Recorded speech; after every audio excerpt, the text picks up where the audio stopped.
NFL Week 5 reviews. It's Moose here from Occupy Fantasy. Let's go ahead and let's get this started. Let's get it tweeted out. Let's broadcast it to the world. And for those who are here are watching on YouTube and that Twitch review, really appreciate it. Make sure you hit that like and subscribe for the bell notification to get notified of when we go live for new videos, upload new videos. I'm at CFB underscore Moose on Twitter, alongside Brian Jester FF, who I should probably change their Twitter handle in the video. It's a good idea. It's not me. I'm not Chris, unfortunately, but Yeah, so I have Brian Jester FF on Twitter here in the chat. What's up, man? How you doing tonight? pretty good. I need to change my Twitter handle to at Brian Jester CEO, I think, Oh, why do you say that? because today is day 2 of being the Occupy Fantasy CEO full time. That's awesome, man. I know. So huge congratulations on that. Real quick, I know this isn't about that, but what are some? Are you able to share anything that's like coming up the pipeline for because you're doing this full time now? Trying to think if there's anything in particular that I can share. Um, yeah, not sure yet, but I have a lot of things on my to-do list. New features to investigate, maybe some different avenues of content, Mm-hmm. maybe some more daytime content for daily sports. Still working all those things out, but this only means more content and more features for the Occupy Fantasy family. And I could be a meme, be like, quits job, goes full time CEO, doesn't know what to do. No, I have a whole list of things to do. Just not a lot of them can be shared publicly just yet. Absolutely, I understand that. Things that can be shared publicly is what we're talking about tonight, which is that $1 million mission for Week 5. For those who don't know, every main slate on DraftKings and FanDuel, Brian here is 150 maxing, trying to hit that $1 million again.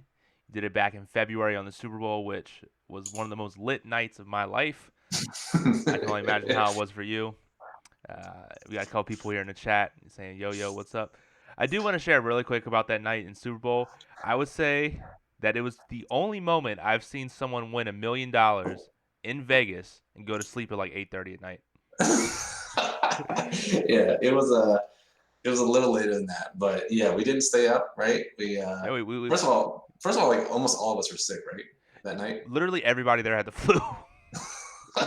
Yeah, we just started to get sick that night, and then we had to go cash all of our tickets, and by the time the high had worn down, and we all crashed. So yeah, that probably that was the funny the, part. the weakest celebration. That was funny is because we were with like 10 people and collectively we're all like, nah, man, we're too tired for this. We'll just go home tomorrow.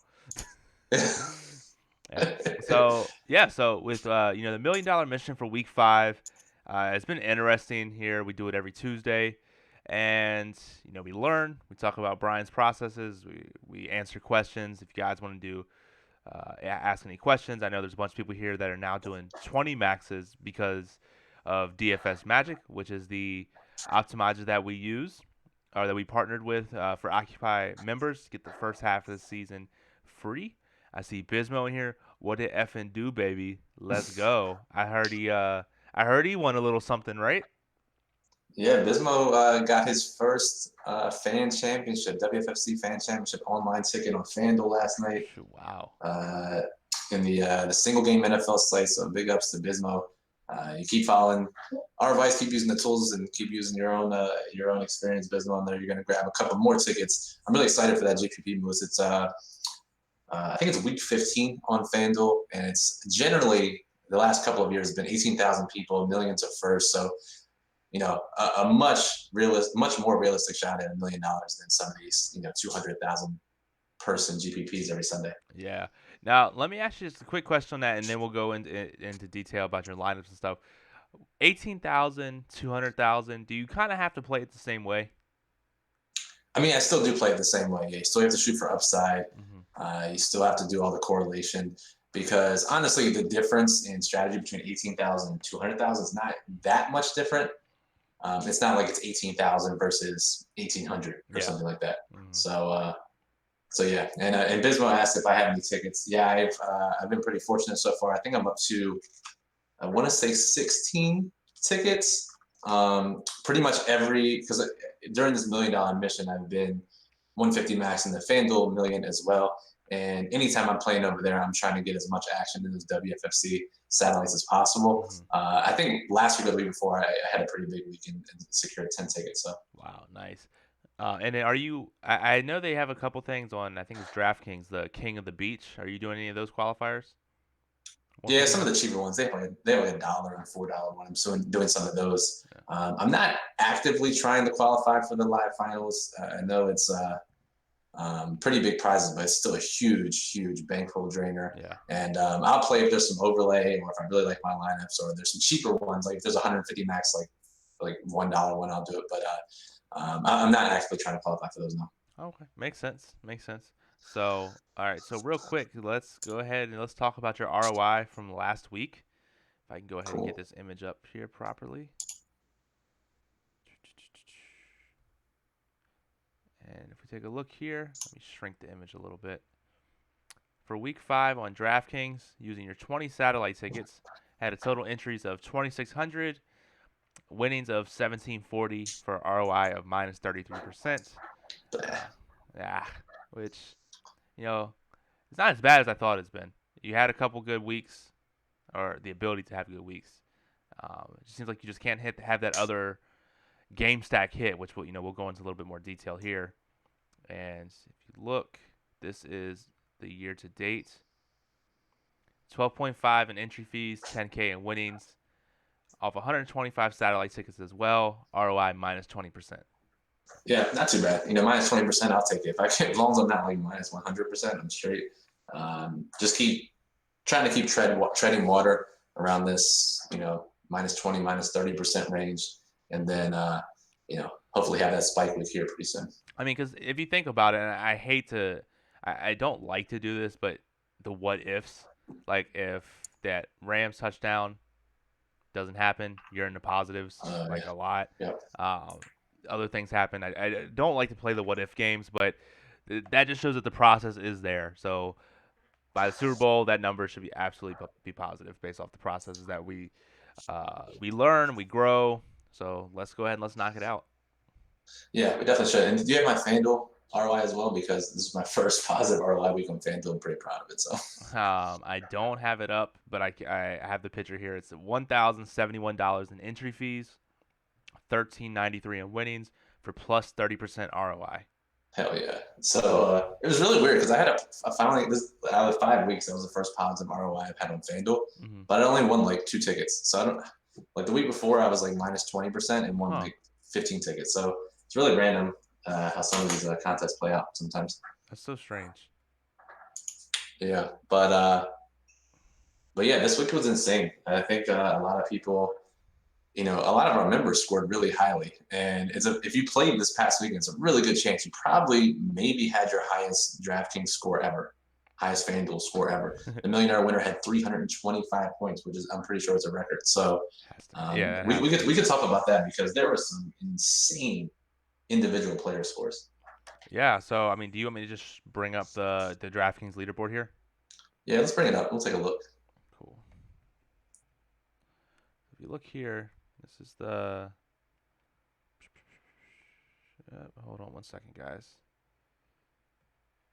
Let's get this out of here. Let's see what we can do. And Musa, as you're doing this, Jake the Snake says his cash lineup was over 260 points following Moose's ownership strategy. Moose, I guess this is the ownership strategy we talked about on here about maximizing ownership.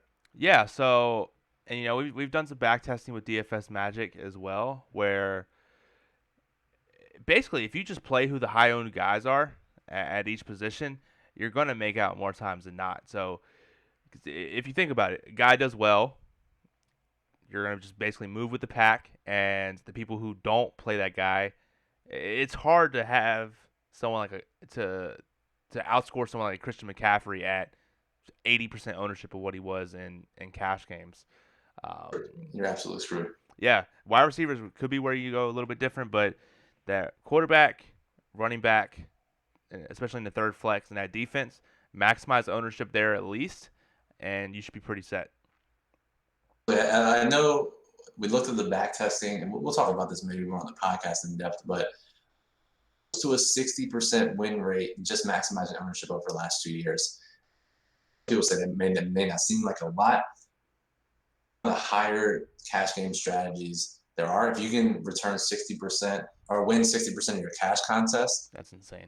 What, like an 8% ROI, 9-10% ROI? So yeah, that's just you're in really good shape. And that's not even including the head-to-heads against inexperienced players. That's just strictly double ups. Mm-hmm.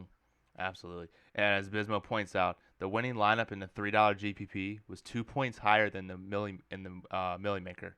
Yikes. Yeah, that poor guy. We actually talked about that in our staff chat today, and hopefully the guy never finds that out because that. But just to point back out on that, where maybe his bankroll wasn't high enough to adequately play this, so Yeah, he can look back and say, hey, the process that I did worked, and let's just grow from there. 200K, so it's not like he. I mean, he has the bankroll. He has the bankroll to do it now. Speaking of bankrolls to do it now, this millionaire winner was, I don't know if you can find the tweet, but we can just talk about it anecdotally. This guy, some research or read some of his tweets, but this guy who won the million, he had 55 entries, and most of his came from just adding up over time, right? Yeah, so I wish I still had the tweet. If someone has it, definitely go ahead and put it here in the chat. But basically, what happened was he pointed out, he said, hey, I'm the absolute average DFS player. I literally grinded MLB arcade mode at the quarter contest level. So he's playing quarter contest, grinded his bankroll up, hit a big GPP, I think for like around 50,000, but I think either 20 or 50,000, and he Right. plays a certain amount each time. He was able to put in 55 entries in the Millie Maker. He thought that was valid enough for him, and he ended up taking it down. I think he got first and fourth. Yeah, it shows here. Yeah, first and fourth, which is just absolutely insane. To him, this guy clearly had a strategy, stuck to it above his bankroll. We don't know if 55 million entries was more or less than what he should have played, but we know that this guy grinded to get to this point. So props to him, and and his reaction was fantastic on Twitter, and of course, most we had the trolls come out and hate on him after he posted his win. It was crazy. Yeah, I mean the general thing is there was one guy. It was funny. He was like, "Well, that's what happens when you can 150 max," and he was like, "But I didn't 150 max." Yeah, I think all but 7 of his lineups cashed, as Bismo points out. Yeah, there were some other people. I try not to focus on the negativity side of things, but one person was saying, "Oh, you're just lucky. Oh, the average DFS player can't do this."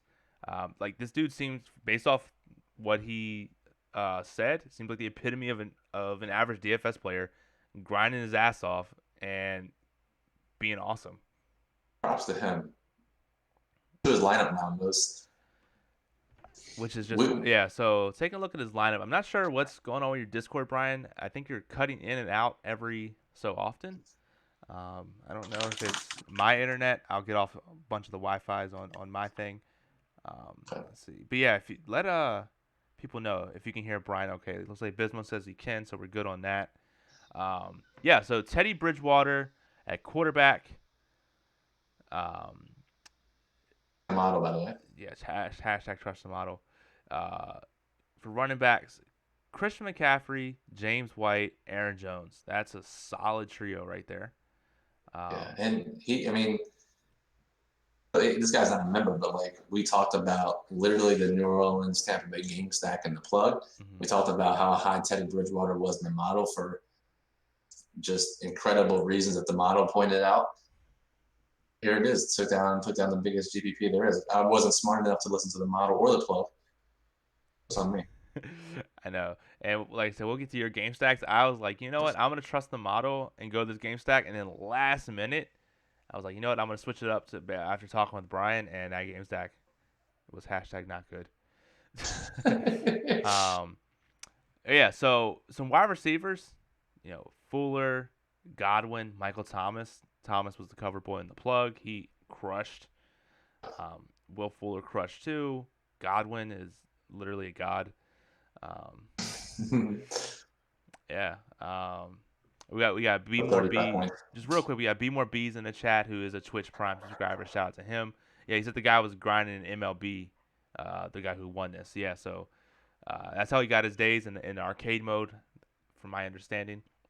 And then defense was the Eagles defense, which is what I played against in my season long league, which is lame.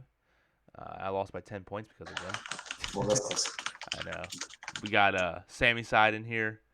Says he grinds NASCAR DFS also. So this guy just seems like an awesome guy, just grinding everything, get to the top, which is something that I'd love to see. Shout good out to for him. Sammy. Yeah, and shout out to Sammy for being in chat. Everyone here in chat, awesome. If you have any questions, want to make a comment, definitely go ahead and let us know. So with that being Pull up. Can we pull up real quick the highest scoring players from this slate and what their ownership was? I Yeah, guess can we look at that on the contest dashboard on Fantasy Labs? I was gonna pull it up on like DK Live, but That's fine too. Whichever way we can do this. Basically, I just want to see that ownership because oh, I don't think it will show ownership. Fantasy Labs will. So let's go back to Fantasy Labs. And while I'm pulling this up, do you want to kind of explain what this is, Brian, that we do? just so if you're not familiar with this Tuesday night stream that we come on every Tuesday, this is the contest dashboard. It's a free resource from Fantasy Labs. It allows you to take a look back at all the lineups, all the ownership, all the plays. For every user who entered a contest on DraftKings in the past. So we like to look at the millionaire maker every single week to try to find some trends and look at some interesting data. So here we are. Yep. So what is there a way to go see who the highest owned guys are? By position maybe. There's got to be a way to do this. You know. I'm wondering if you can you select all users somehow? Let's see. No, it doesn't show that. What I can do. Let me go ahead and pull this up here. Let's see if this works. I may just have to. I don't know because the DraftKings spreadsheet that you download sometimes doesn't differentiate between. Just go if you use mine. I had a lot of higher owned guys that went off. So I think if you sort by field ownership in my lineups, you might be able to see here. So just looking in the spreadsheet, and I wish I could show this, but I can't. The highest overall player was David Johnson at 30.58%. That's wild, actually. Yeah. For wide receiver, it was Auden Tate at 29.1%. Stupid. The highest defense was Patriots at 22%. Not surprising. Highest tight end was Tyler Eifert at 17%. But if you look at the highest scoring players, they were all like 10% or higher.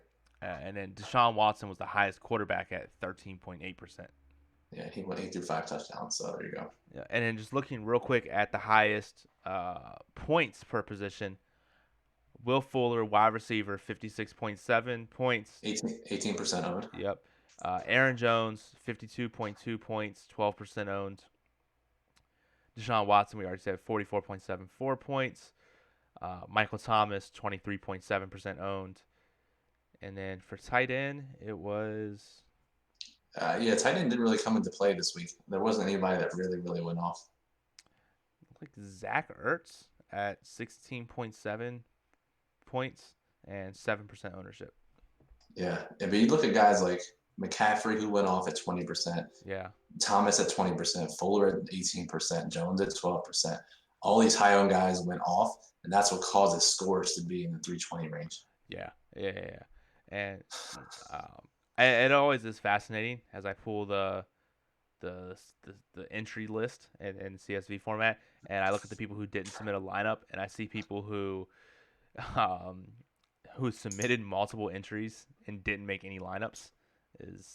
That's just not a good look. What are you doing? And I will say one person who didn't put a entry in has the best username of extra vinegary balls. So, sick name. Huge shout out to him. All right. Let's go ahead. Let's pull we have your thing up here, and if you look up at the top scrolling bar, That's Brian's top 10 leverage plays for week 5. What that means is his exposure and across his 150 lineups minus the field ownership, that's his leverage. The higher the number, the more he wants that player to do well. Yeah, so let's take a look here at some of these higher owned leverage plays that I had. It looks like the scroll bar is super slow, but Amari Cooper, I was a big fan of. He did pretty well, right? He had 100 yards and a touch. Curtis Samuel underperformed. Who else? Kiki Kuti. He did okay. If he'd have scored a touchdown, it'd been really nice. But he, I think, he ended up with like 12 or 14 points. It wasn't too bad, all things considered. Yeah. Hollywood Brown, who still gets those air yards, just it seems like he can't convert. Yeah, he also got hurt. He did score a touchdown early. I was like, oh, he's on his way, and then he busted up his ankle a little bit. Was in and out of the lineup, so that kind of hurt. Mike Williams.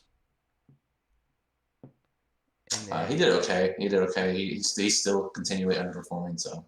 And then 2 quarterbacks: Aaron Rodgers, Dak Prescott. Yep, from that same game, obviously. Geronimo Allison, that's not a good look. I didn't even like him that much. That's the thing. I didn't even like him that much, but I needed some guys from that game if I was stacking it. Yeah. I think that kind of speaks to the strategy that I need to at least stack games of guys that I like, and if I don't like guys, don't need some jam maybe 15%. Yeah, I agree with that.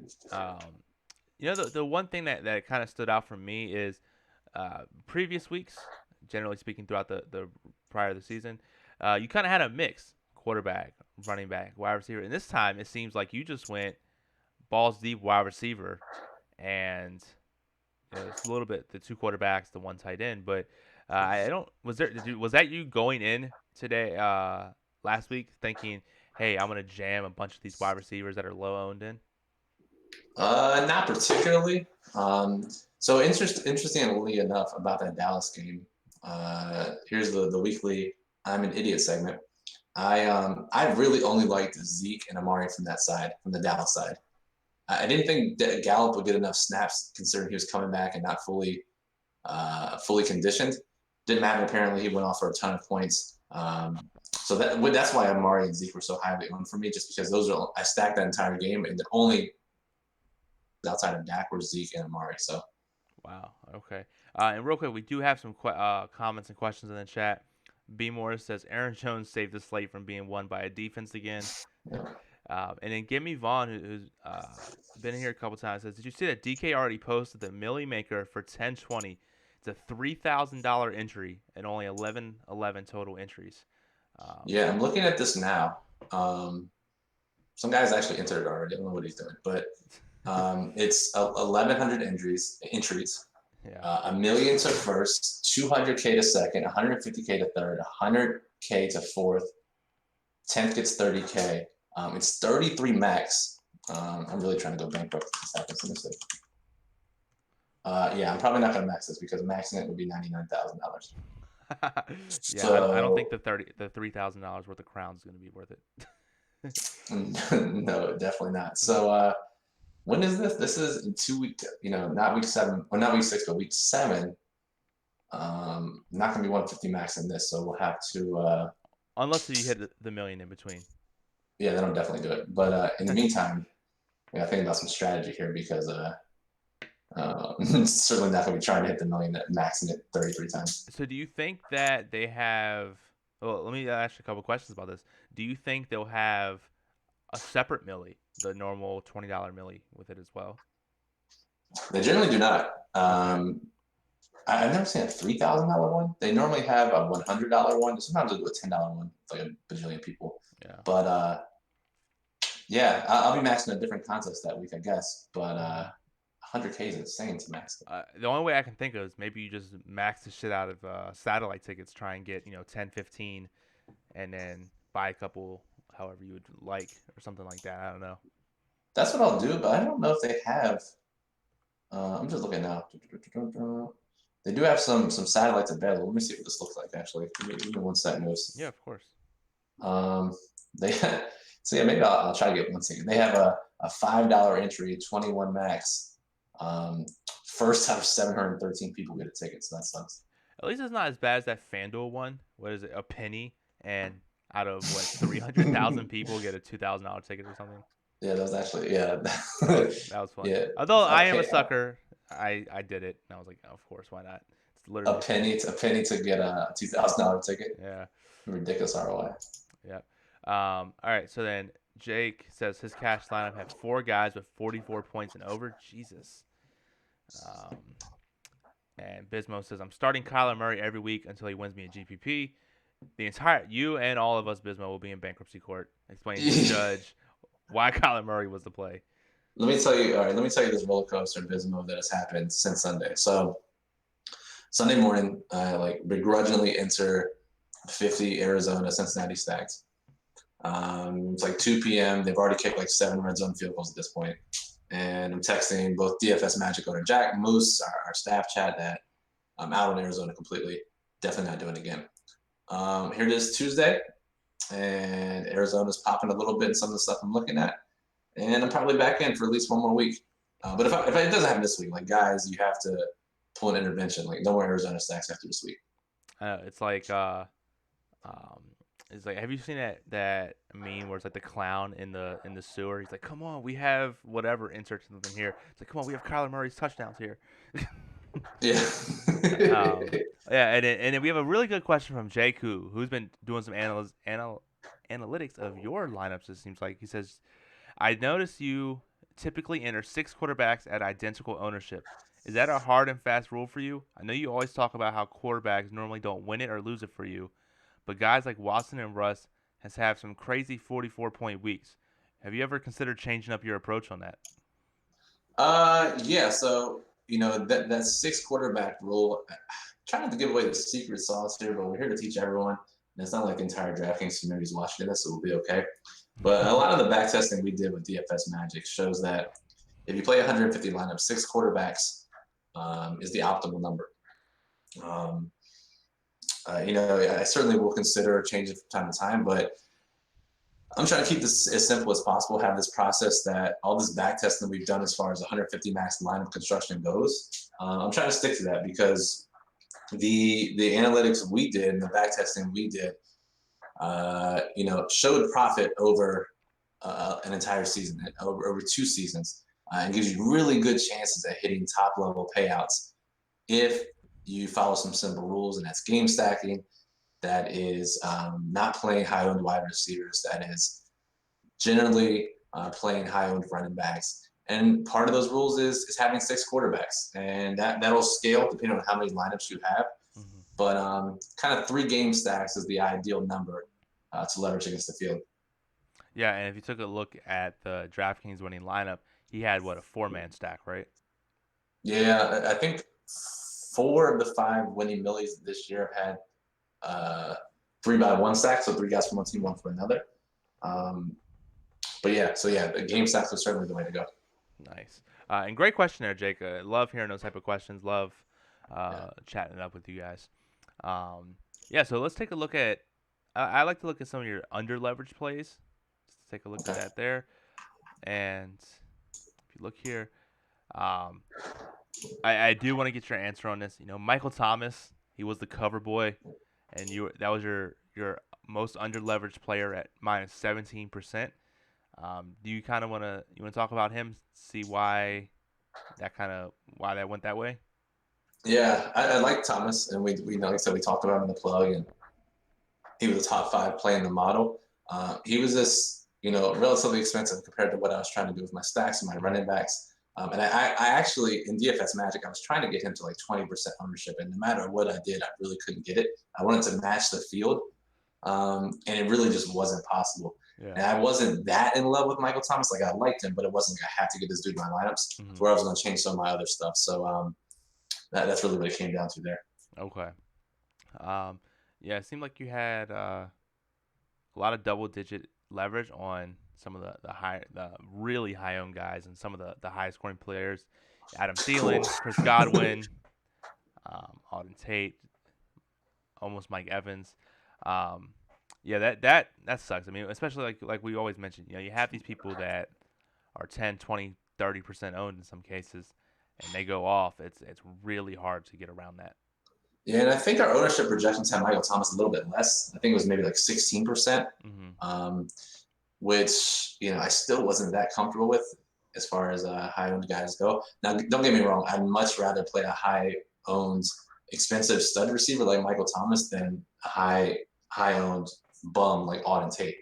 No offense to Auden Tate or his family, but like at least want a guy that has 40-point upside if I'm going to pay that ownership. Of course. And it wasn't like, Michael Thomas was a guy who I really wanted this week, like Marquise Brown, like Will Fuller, like Curtis Samuel, that I wanted to get a ton of lineups. He was the guy I liked, and I thought could do well given his ranking in the model, but it wasn't imperative that I get a ton of exposure to him, unfortunately. Yeah, no, I definitely dig that. Um, let's take a look here. Let's take a look actually at the winner, at his exposures. Unless if you want to keep going about your exposures. No, we can go to the winner. I think that's appropriate for now. We can always come back if need be. Do you have his username again? I do. It was. Sorry, one second. I was looking at that $3,000 tournament. Let me go back to it. Let's see. I got it here. It's T.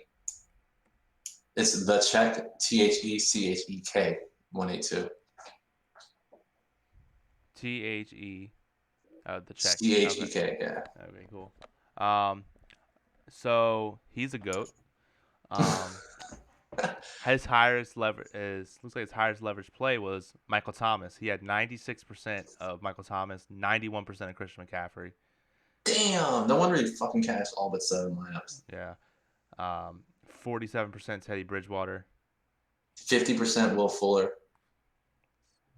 He had a lot of Leonard Fournette who did pretty well. Yeah. And Aaron Jones. This is something that we literally bring this up every week, and we're gonna have to do some DFS magic back testing on this. But if there's especially like a stud receiver that ranks highly in the model that we think is gonna do well, at what point do we have to just kind of say, pardon my language, but fuck the ownership and just do what kind of like this guy did, and just if the field's gonna cash, we're gonna have to just beat the field on that. That's the other way to do it. We talked about this for Nelson Aguilar week, where if you do believe in him, you just double the ownership, triple the ownership of the field. Yeah. Like it doesn't really help you to match or go under. Either fade him entirely or like maybe not all in, but close to all in on him. There's really the only 2 ways to play it. Yeah, and that was one thing that I noticed about you is that Christian McCaffrey, you matched his leverage. I think you had like 0.1 difference. With the high owned running backs like that, normally you kind of you have a higher leverage for the higher owned running backs. Was that something that was planned or no? I tried to. Again, there's another guy I tried to get in like 40, 50%. DFS Magic like, nah, you can't do that given what else you're trying to do. So, yeah, I want it more. But again, stacking is so important to me. And I'm sticking with the back testing we've done that I'm okay with what it gives out. Now, granted, I'm not just running the optimizer one time and see what it comes out. I'm literally playing with it. I think I probably run 20 or 25 times for each site before I finally get to what I want. Okay. So there's a lot of tweaking for me. It's a lot of time spent doing it. And no matter what I did, I couldn't get more of Christian McCaffrey. So yeah, no, I dig that. Yeah, I mean sometimes the way your game stack's set up and the other way other exposures are, it just doesn't happen. So right. And as Bismo said, Jesus, how does this guy get all the right plays? Yeah, I guess he's a time traveler. I don't know because he was. I mean, he crushed his top exposed guys. Yeah, that was his top leverage plays. Yeah, I gotta give a shout out to him. Yeah, so let's take a look. Is there any other pros you want to take a look at? I don't think so. Let's see. All right, so Gimme Vaughn says, wasn't this week such an outlier that the Millie winner strategy this week would normally cause you to go broke? And it depends. It's a very high risk approach, right? You have 96% of one player. If he busts, you have no chance of being profitable pretty much. So, yeah, it's certainly high risk. And it depends on your risk tolerance. I personally, in the DFS Magic backtesting, has shown that 90% is probably too much, but 40, 50% is probably okay of one player. And yeah, like I said, it's high risk, and when it pays off, it fucking really pays off. So Yeah, that's true. I can't knock that. Um, let's see here.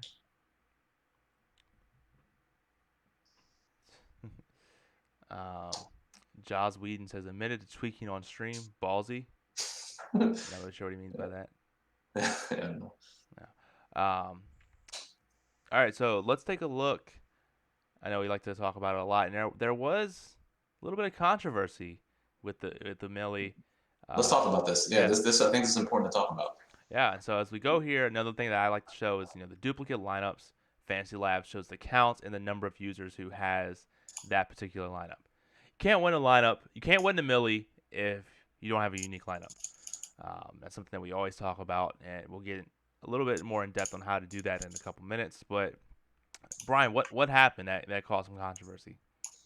Yeah, so I can't pretend to know exactly what happened, but there was one lineup that scored over 300 points that multiple people had. It was the same exact lineup. Do you remember how many people had it, Moose, or how many points it scored? It was. Let me see here. See if I can pull it up. But it was close to, I think, 50 had that lineup. I could be completely wrong. So it scored 308.74 points, and looks Yeah, like Jake about called it out in the chat, so good yeah, memory, looks like Jake. about 50 people had it. Yeah, and how much salary did I have left over? $100. I wouldn't be able to tell you from here. Okay. Um, give me Vaughn says he knows what happened. So yeah, let's hear it. I'd like to hear your theory. I know a lot of people have said that was um, Roto Grinders optimal lineup. I don't know if they post the optimal lineup somewhere or if it's just if you use their lineup builder and optimize using their ceiling projections. Most, if I'm not mistaken, the RG lineup builder, you still have to lock in or change two things, right? Correct, yeah, and that's something that DFS Magic complies with as well is the DraftKings community guidelines. Whereas you need to make at least two different changes to either it's a player projection, an exposure, or something like that, and that makes it to where, in theory, not everyone can just go in, hit optimize, and get the exact same lineup. Right. So now the question is, can you just change two random players' projections and optimize and get it, or do you still have to lock in two guys? I don't have access to their premium lineup HQ, so I wouldn't know. Gotcha. Um, from my understanding, you could do something like, let's say if again, this may be completely false, but let's say if someone has a projection of 12.1, you change it to 12.05 or 1 or something like that. Do that to a couple players, or maybe you do that to a backup quarterback. Instead of 0, you put it at 0.01. Mm-hmm. That could be something that could be done. Interesting. So yeah, I guess this was if you just made some small changes and clicked optimize, or you put in two of the highest owned guys and clicked optimize, this is the lineup it spit out. Now, this can happen, right? The fact that it scored so highly caused some controversy, I guess. A lot of people are talking about this, but I guess, Moose, first, my question to you is there any way that this can be avoided, aside from eliminating lineup builders, first of all? No, I mean, and again, I this is gonna And also, I want to say that like maybe this isn't what happened. We can't guarantee that this is what happened. no, That's my no, first. not at all. And again, this is going to sound. This may get some backlash. And I apologize in advance if I have to get reprimanded. But at some point, we can't blame what people do. If people want to go in with the mindset of I don't give a shit about my life and I'm just going to copy someone else's lineup to the T, throw it in a random contest and pray whatever happens. I mean, we can't get mad at that. Also, then at some other point, then maybe you would have to have something. The only thing I could think of, which I don't know how this would work, would be if DraftKings actively banned lineup optimizers and they had like their own lineup optimizer on the website that was just bare minimum or something. I don't know, but Yeah, yeah, I don't know. That I think it's I don't kind think of that'll ever a happen. I don't think that'll ever happen. no, no. I don't think. But okay, so like, there's not much we can do about it, and that's going to happen. Point number two for me is let people do it. Yeah. Like if they want to have the same lineup as 49 other people in a GPP, I think it's an advantage for us. We should let people do that. I mean, What do you think? yeah. I mean, here's the thing, right? Let's say if you're, one of the higher prolific lineup sellers or optimizers that allows people to do that, you already know you have an edge on people. Like and the case here that we have, there's 337 users on this that made this top lineup. You already know that that's not going to win you the $1 million. Even if you split, you're still going to get like 37 cents. Right, and we assume that this is also an optimizer type built lineup, right? Yeah, I mean 337 users did it out of 350 times. That's very very rare for something like that to happen. Yeah. So, I mean, I guess it's possible, but we also there's a couple 100,000 people. These are all really popular plays. It didn't leave any salary on the table, really. Certainly possible, but most of the time it's an optimizer type situation. Yeah, definitely. Um, Jake, I wouldn't necessarily go that far to say that they're a bunch of losers to play the identical lineup. But I would say that people need to have the open mindedness. And every time I've talked to someone about this, and they're like, "At Occupy, do you sell lineups?" I'm like, no, you can't just buy lineups and expect to be profitable. And Yeah. I'll sit them and talk through them and stuff like that. And they're like, "Oh man, I didn't really know it was like that." And I guess it comes because so many people are used to sports betting touts where they say, "Oh, 69% winners," and just they give you a play and you play it, and I mean you probably Right. lose, but that's how it is. Yeah, but at least you're not like competing with other people if you play a sports betting Yeah, house play. Like yeah, you're playing against the house. We're all against the house. Here we're against each other, so it doesn't make much sense. yep, yep. Um, let's see here. Lucas points in the chat. He says, "I believe that first lineup is RG before Burkhead got ruled out Sunday morning. Did that Uh, lineup have Burkhead in it? Let's. no, but I think once Burkhead was out, it changed some projections. Oh, okay, okay. So that makes a ton of sense. Oh. And I always do like to point out, there's the two lineups here, 150 by one user, 103 by one user. I already know your opinion on it, but please don't do that. Yeah, I mean, if you hit, you're the absolute biggest genius of all time. Yeah, that But that I mean, that, that would be a pretty goat move. Split first 150 prizes. yeah, I don't know what the mindset is there. So don't do that. Yeah, definitely don't do that. I just assume it's a placeholder lineup and you fucked up and didn't get a chance to enter, or like copied over your lineup or something, or your entries. But you Yeah, I didn't mean, want to do that on yeah, purpose. it could be. Um, let's just see here. And then the other thing, let's go back and look at the flex spots. I know we talk about flexes a lot. And do you remember what the flex percentage was for tight ends last week? Because I know we talked about it. Way too high. Yeah, it was really high. Yeah, I Let's. think it was. I want to say it was 8% or something. I think it was a little bit higher, but we'll have to go check because uh, Whatever it was, I was like astonished by how high it was. if we look here, it was 11% flex was a tight end this week. What are people doing? Why? Running back 45.9, wide receiver 42.9. So that was. We both agree that kind of DraftKings especially wide receiver should be a little higher in flex Yeah, I think in high risk yeah, I think the overall consensus for a high risk is like 60, 35, 5 maybe. Yeah, I think Maybe so too. 5. Yeah, but 11 is. I can't believe I had a negative ROI against people who played 11% dual tight end. And then the other thing to we talk about for differentiating is a salary distribution. If you look here, leaving salary on the table, Brian, is something that you absolutely aim to do, and you can see here that if you leave just $500 off the table, and you can still make some damn good lineups with it, you're looking at 94% of the lineups. At least. Yeah. So you're different than 94% of the lineups. Now you got to differentiate yourself somehow, which you can. It's really easy to make unique lineups that way. Yeah, I think the biggest takeaway is, we've kind of said this every week leading up to this, is you don't have to leave more than 500 on the table. 500 is probably the least amount you should leave.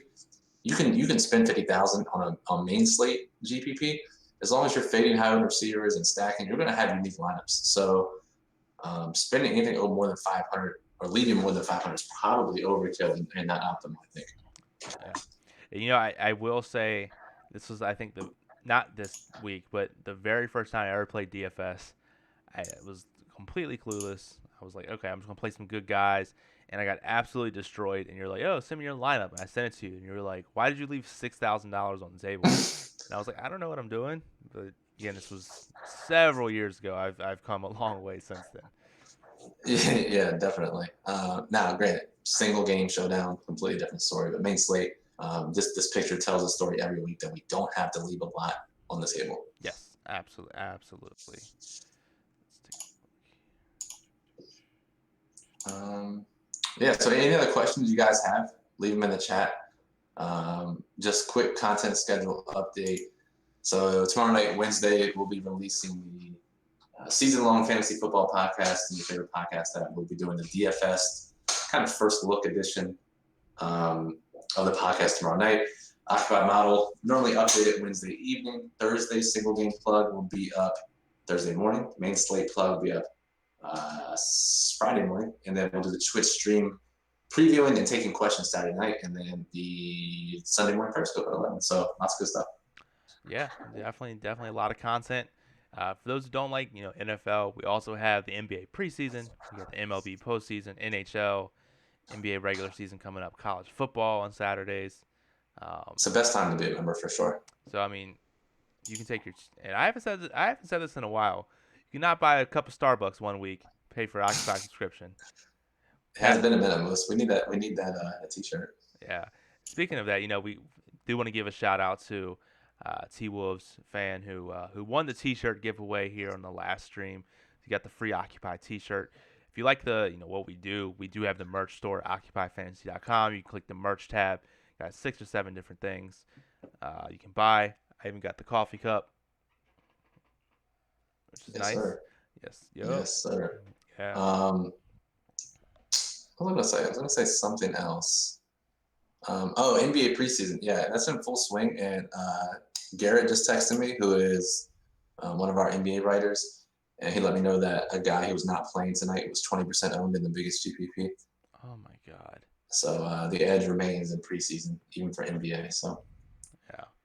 Yeah, and the biggest thing for that is, it's like with any preseason. You have to know the information, not necessarily the best plays, because the best play or the most talented player may be playing 10 minutes, where you have a guy who's a little bit less points per minute wise, but it's going to play twice as many minutes. Right. Yep. Yeah, totally. Gimme Vaughn says, NHL model has been solid. I tweeted Moose a picture of a small FDGPP I won using it, and took 3 of the top 5 spots in a 4,000 person GPP on DK yesterday. Christ. Good God, man. Glad to see the NHL model has picked up right where it left off over the last 2 seasons. Yeah. And the crazy thing about it, Moose, is we haven't even started incorporating some of the high level advanced data yet. We don't normally put that in until 2 weeks until the season starts, just to get some 2019 data. Even the very basic level of the NHL model is incredible. And what the funniest thing is, I was telling you this earlier, is, I was going after NHL Ironman, and so I had some personal stuff come up, and I had to miss the day. So that was very short lived. But I literally would just look at, I would take like 5 minutes at the most. Top plays of the model, boom, boom, boom, boom, boom. Try and fit it in that way. Put it in a 25-cent lineup, go, and I cashed every single one. It was so good. It was awesome. Wow, that's incredible. Yep. So we got another 10 minutes here. If people here want to stick around. ODU grad 11 says, think that 100K wide receiver stack on DK was cool, and should they do something like that again? I know my answer. I want to know yours, Brian. I mean, it's free money, so they want to keep doing it. Certainly, it shouldn't really affect your strategy at all. But it was nice to get, at least a few bucks when my Watson Fuller stacks hit. I mean, it was literally a few dollars. Well, it was $6 per lineup, and I think I had 25 lineups, so it wasn't, granted, it wasn't that bad. But yeah, for the average person who played one line, it's $6. So Yeah, that's true. I think it's a little cheesy. I'd prefer to see. yeah, I'd prefer them to see to lower the rake by 100,000. true, true. Yeah, just do that. That's a much better idea. Thank Yeah. you. Yeah, like if they did just for shits and giggles, if they did a rake-free millie 1 week, that would be They would amazing. get, yeah, they would get a ton of people. Yeah. By the way, the $3,000 one's probably gonna be break free Why do you say that? Because not enough people's gonna get in. because like the average person can't play it, so they won't benefit from it. Oh yeah. Let's see. What is the margin is 9.99% on it compared to the regular millie, which is what, like 15%. So 5% less rake. What? See, it's fucking bullshit. But yeah, it's true. You're right. Yeah. Jake says missed the winning $10 Atlanta Houston showdown by a few points, even with Julio in the lineup. Nailed Fells Damn. as the men play. Too sharp, Jake. Yeah. And ODU grad is a Twitch Prime subscriber, so huge shout out to him. On our Saturday streams when we do the Q&As, we normally only answer questions from the Twitch Prime subscribers, the Amazon Prime subscribers, and VIP members, just because we get so many people up in here, or people who cheer bits. You see here, Festicle's the lead cheer at 300 bits. If you like what we do, you can support us by cheering bits. You also follow us on Twitch here with the purple heart. You get notified of when we go live. Check us out at occupyfantasy.com as well. Yeah, and the top cheers every month get generally a portion of my GPP winnings from a select GPP. I've been incredibly bad at winning those GPPs. In fact, was it Jake last month? Won 18 cents because of my impressive $18 return on 150 lineups. Yeah, and I just got Yeah. the picture of that NHL tournament. They went. That's first, third, fourth, fifth, and 12th. Good. It's pretty God. good. Pretty good. Yeah. And the person here, he signed up in about midway through baseball, and he's given so many different things. It's like, this MLB model is fire. It like crushes. And then, about postseason came, this shit is gas. This shit is nice. Like, it's nice. So, I mean, so I appreciate all the kind words. I love when you guys give us feedback, when you give us the shout outs, the screenshots. That's the type of shit we live for. Yeah, definitely. We like seeing the screenshots, we hate the people on Twitter who post screenshots of their $1.80 win, but we like your screenshots if you're using the tools and you win some decent money. So yeah, especially there was the guy who put as his header, like his thing, where he did a 25-cent lineup and min cashed.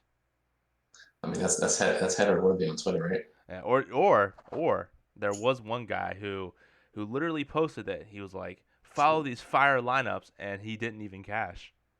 That's a bold move. Like, maybe they won't even look at the pictures. And you know what? He got a shit ton of likes from it. Of course he did. It's yeah. The models are working for me. The models are really, really key. Maybe one of these times we get in. Maybe with NBA coming up or something, we can do like a live Twitch on using the Occupy model. Yeah, I plan. Hopefully I can do some. This requires you setting some stuff up on my computer, but I hope to do some daytime Twitches for NHL pretty soon. So that'll be awesome. Using the model and whatnot. Yeah, definitely. So I'm sure we'll get like 5 viewers in the middle of the day, but you can watch it on replay. Exactly. Yeah, that's what I'm saying. Yep. Let's see what else is going on here. Justin Verlander is getting blown up in this MLB game. Did you play it? Yeah, I 150 max the big GPP, and I have like 20% less Verlander than the field. So we'll see if this pays off. Nice. How are you looking so far? I'm good until this random 20% owned shitty players hit a home run for no reason. Gay. Lame. Dumbest thing. Yeah, thanks for changing that. Lame. Sorry. Yeah. All right. Real quick. 3 minutes left. Let's take a look at your top lineup. Okay, let's do it. Let me blur it out a little bit because this is a screenshot. You finished 1984th place, 258.54, which would have on any other day crushed. Yeah, yeah, seriously. But Yep. So, Deshaun Watson at running back, you did Chris Thompson, Christian McCaffrey, and for wide receiver, Fuller, Hopkins, Ridley, Mike Williams, Austin Hooper, and the Eagles defense. yeah, the problem here was I only had two 50-point performers, so that's a big issue in this GPP. Yeah. Did have the Eagles defense, but yeah, Chris Thompson, clearly the biggest miss here. Yeah, that sucks. Gimme Vaughn real quick does say, NBA is my worst sports. I'm looking forward to the NBA model. I will say the NBA model is probably the most complex that we have, and It's really impressive. we had to hold off on it because we're like we can't realistically give you the best product. Finally, with so much love, we're like screw it. I'm gonna figure out a way to do it. With late lock, I'll just give you an example. One of the early games of the season, Russell Westbrook was determined inactive maybe 5 minutes before game time. Before that next minute hand turned, our model took him out. And then the more important thing is it determines how the other players play without Westbrook and gives them the adequate boost or decrease depending on what players are playing. Updates that in real time, showed their projected minutes, their boosts, their updated OF index, and it was really, really, really awesome. Yeah, I mean, you put a lot of hard work into the NBA model, and it really shows. It's one of the more dynamic models have, and it's one of the more dynamic NBA models that are out there. And we do have the usage report, the injury report as well, which shows all the players who are out or game time decisions. And then, more importantly, it shows what their usage percentage is. So if you're like, oh, let's look at the injury report, and you see like Willie Cauley-Stein, and he's like, oh, this is nothing. But then you see another person who's game time decision, you're like, oh shoot, this person has a usage of 35%. So that's going to go somewhere. Let's try and figure out where it goes. Yeah, that's a lot of great features about the NBA, and we'll have some streams and some podcasts and stuff leading up to the start of the regular season to explain some of that. Yep. Sammy Side says, have you all seen this FanDuel NFL Pocket Change Championship? No, I haven't heard of it. Have you heard anything? I am not. Let me see what this is. I admittedly have not heard of it. So, what is this, Sammy? I'm trying to do some research here quickly now.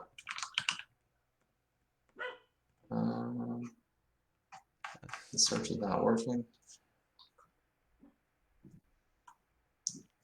Yeah, it's not searchable. Pocket Change Championship. I looked it up and I got a 404 page on it. That's great. Nice. Oh, let me see. Hold on. I see that. All right, NFL Pocket Change Championship. It's for the pooch punt this week. Playing okay, I got most on it. Playing any NFL Hail Mary or NFL Pooch Punt contest 10-13 through 11-17. For each one of your lineups that finishes in the top 1,000, you'll earn one entry into the 25K Pocket Change Online Final 124. Finish in the top two of that online final, and you'll win a trip to Puerto Rico to compete in the 5K Winner Takes All Head-to-Head Championship. So this is pretty sick because it's only quarters only, which means most pros can't play. Finish in the top 1,000, you'll get an entry to a later GPP. If you finish in the top two of that final GPP, you're going to Puerto Rico for a live head-to-head. That's pretty sick. Yeah, so I know I max the pooch anyway every week, so I cannot wait to max the pooch there. Hell yeah, start maxing the pooch. Shit, I might max the Hail Mary just for the hell of it now, just to get some entries. Cool beans. So, all right, yeah. So we hit 9 o'clock. This is the normal time we get off here. I'm Moose at CFB_Moose from Occupy Fantasy, OccupyFantasy.com at Occupy Fantasy. Membership as low as $2 a week, lowest in the industry.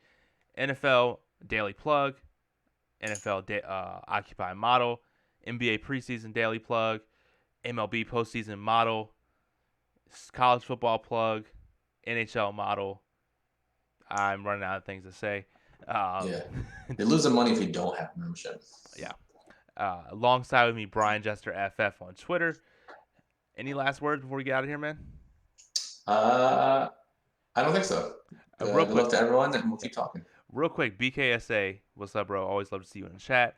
So I've been playing the last 2 weeks and only break even.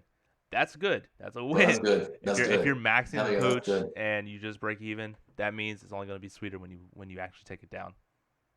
Yeah, dude. Breaking even is great if you max the GPP. Yep. So, All right. So with that being said, I'm Moose. Brian. Peace out, guys. so yeah.